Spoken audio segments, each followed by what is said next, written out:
What would happen if more banks fail? Could it be possible that there are more coming down the line? Well, Jerome Powell seems to think so.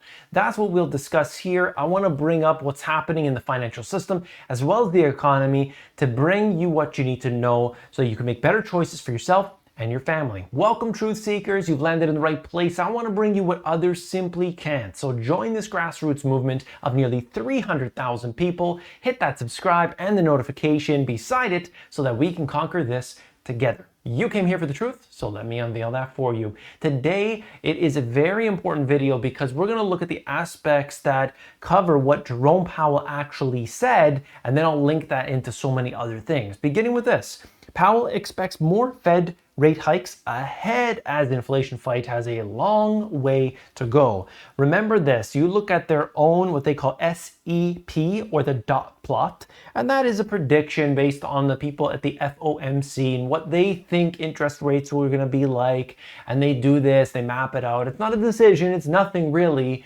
but it just gives you a little bit of insight as to what they are thinking. Not some analyst, not some YouTuber guru. We're talking about the people that actually make the voting decisions at the Fed.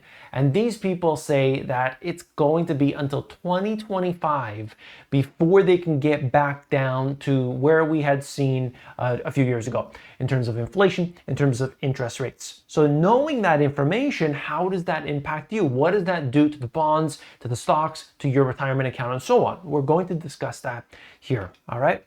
Well, inflation pressures continue to run high, and the process of getting back inflation down to 2% has a long way to go. That is what Jerome Powell said. Those are his quotes. That is something that, quite frankly, when they go in front of the Congress regularly, they get to, a little bit of a different side of Powell. It's not just the prepared speeches and so on, though he does read off the paper constantly. They can gather a little bit more data from there. Nearly all FOMC participants expect that it will be appropriate to raise interest rates somewhat further by the end of the year. So he's not saying that the next meeting, he's not saying necessarily at any meeting, but that the current rate is likely not enough. You can expect interest rates to go higher. That means you should expect mortgage rates to go higher, credit cards, on and on and on.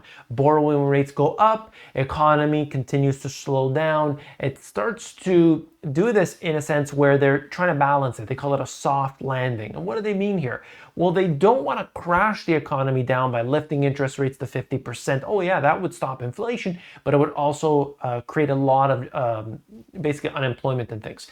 So they're trying to do this and be real careful. They don't want to upset all the shareholders, right? Well, what I can see here is that this is really just a part of it, because when you look at it as a consumer, as a homeowner, that's one part. But what about the banks? What about the financial system? Oh, it causes some serious problems, and Jerome had a few words about that as well. Jerome Powell admitted that some banks are in trouble with their commercial real estate holdings. We do expect that there will be losses. This was from a few days ago now, but I think it's really important to see what he had to say. There's a substantial amount of commercial real estate in the banking system. A large part of it is in smaller banks. And by the way, if you have been subscribed to the channel, you knew about this already, that a large percentage of what's going on with the regional banks is inside that commercial real estate sector. Even though you would think, no, it's the big banks, they're dealing with the big boys. No, not the way it works. To the extent that it's well distributed, then the system could take losses. We do expect that there will be losses, but there will be banks that have concentrations, and those banks will experience larger losses. So we are well aware of that. We're monitoring it carefully. You got to realize what's going on here. This is SVB. This is all these different things that happened over the last several months, and the problem's not over. That's the funny part about this all. The market, by the way, market doesn't care. But if you understand that bank after bank after bank starts failing, well, what does that do? Well, of course, they start, number one, laying a whole bunch of people off. As there's all these mergers and acquisitions, companies start to get, we don't need the back office there. We don't need the mail room there. We don't need 10 different levels of management. We're going to absorb those people. We'll get rid of that. We don't even need certain departments at all, so we just get rid of it or we outsource it. And so that's what happens for a lot of these financial companies. That's taking place today. That has taken place in the past. So we have that. But at the same time, there's this debt that is associated with a lot of these commercial real estate properties.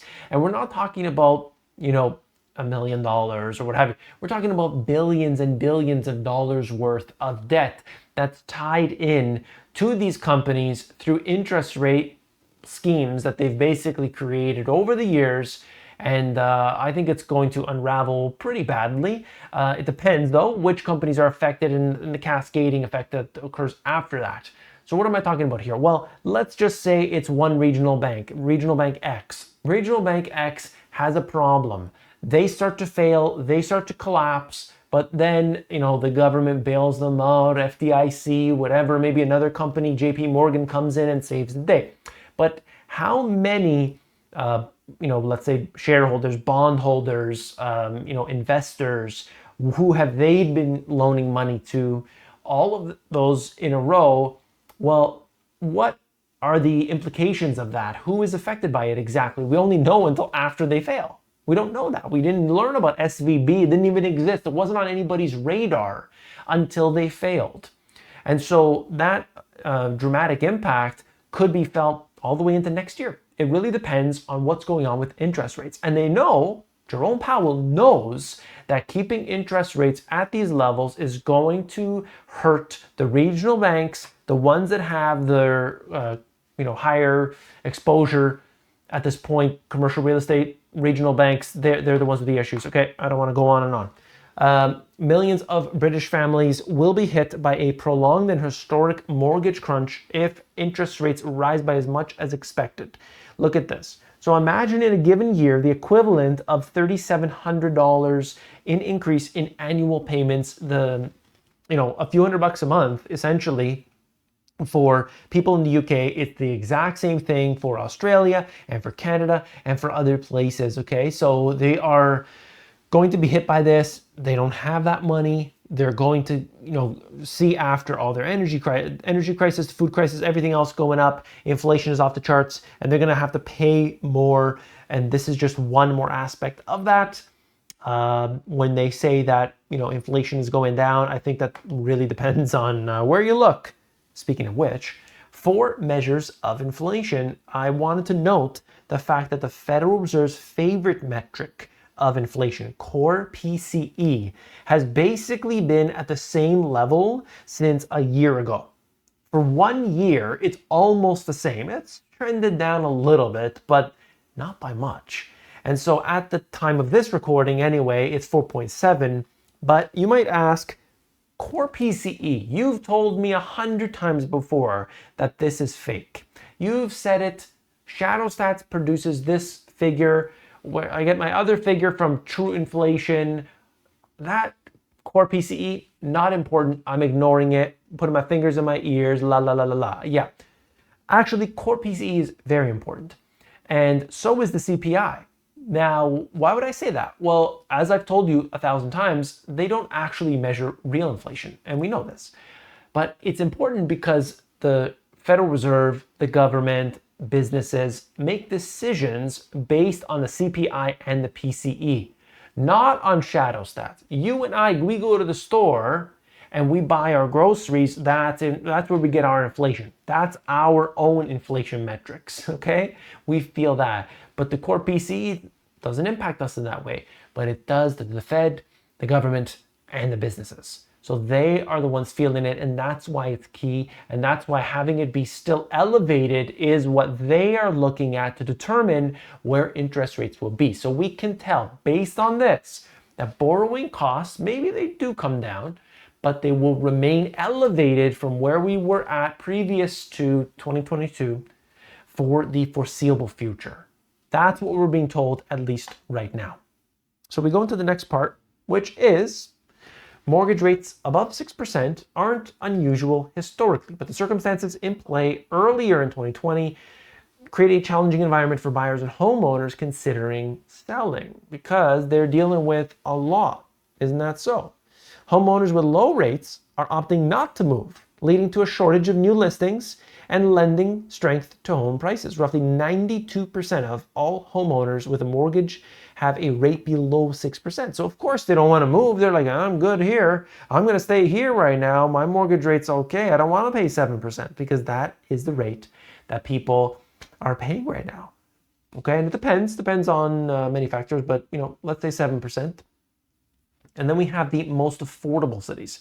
So you've got the very expensive places, but there's also places that are not exactly so expensive, but it all depends on if you want to live there. This is a chart. I know it's kind of colorful and messy and all that, but it shows us that at the state level, Michigan is home to the highest number of affordable cities, followed closely by Arizona.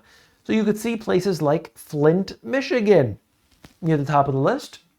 If you like Flint, Michigan, you can get some cheap homes there. Just don't drink the water.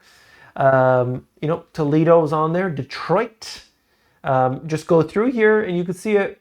I mean, not all of these places are the nicest, but you can see that people have chosen to live in more affordable places, but in doing so have made it more unaffordable, right? Because it was even like more affordable before, but what I've seen is a lot of people moving into these places right now. It depends on the area. There are some places that are just crime infested and terrible, and so people are moving out. But you got to understand that when the borrowing costs go up, people start looking for other options, and that's what's happening here. Europe's worst housing market shows signs of life. This is talking about Sweden, and essentially the homes are staying on the market very long. That supposedly is going to change. This is a place that had interest rates basically at zero for an extended period. And when you have negative interest rates, when you have 0% interest rates, it's something that makes the borrowing cost cheaper. Now that changed. So of course this is going to occur. Okay, so it's just basic, but I think it's just, we should be aware of that because the next cycle, I think the US could be going, if not to zero, then of course into the negative. That will be in time, we'll see. Mexico's shadow banks collapse, leaving some investors in the dark. Credito Real investors, a proposal that seeks a 23% recovery. So people say, where's the collapse, buddy? Where's the collapse? This is yet another one. SVB collapsed. All of these banks collapsed in 2023. We've had so many failures. And just like Evergrande collapsed. It collapsed. It collapsed. I don't understand why people don't think so. Do you have to see an article? Does the company have to go bankrupt and then disappear? Or is just regular bankruptcy okay? Like, does it have to go the way of Blockbuster? Does it have to? No, it can collapse into something else. You might have a situation where the bank collapses and then JP Morgan buys the assets of it. That's it. That's a collapse. I don't understand why, what are people just out of their minds? Anyway, they can go back to Reddit or wherever the hell they came from. So I just trying to show you here that banks around the world are affected by higher borrowing costs, by interest rate fluctuations and so on. This is just yet another case. Canada financial regulator lifts the stability buffer for the big six banks, basically just saying you got to keep more cash on hand so that we don't have a problem. And this is, a terrible thing to begin with. Anyway, they lie and say that their numbers are good. They do the stress tests and all that. We know it's a fraud. What do you think? Let me know in the comments. The whole reserve ratio requirements are a joke. It's fractional reserve banking. Okay, everybody knows it at this time. And you want to know what the best investment strategy is. I broke it down in what I call the money mirror method. You only need to follow this one strategy and you will be a better investor than basically 99.9% of others out there. Think I'm kidding? Watch this video. Click it and I'll see you there.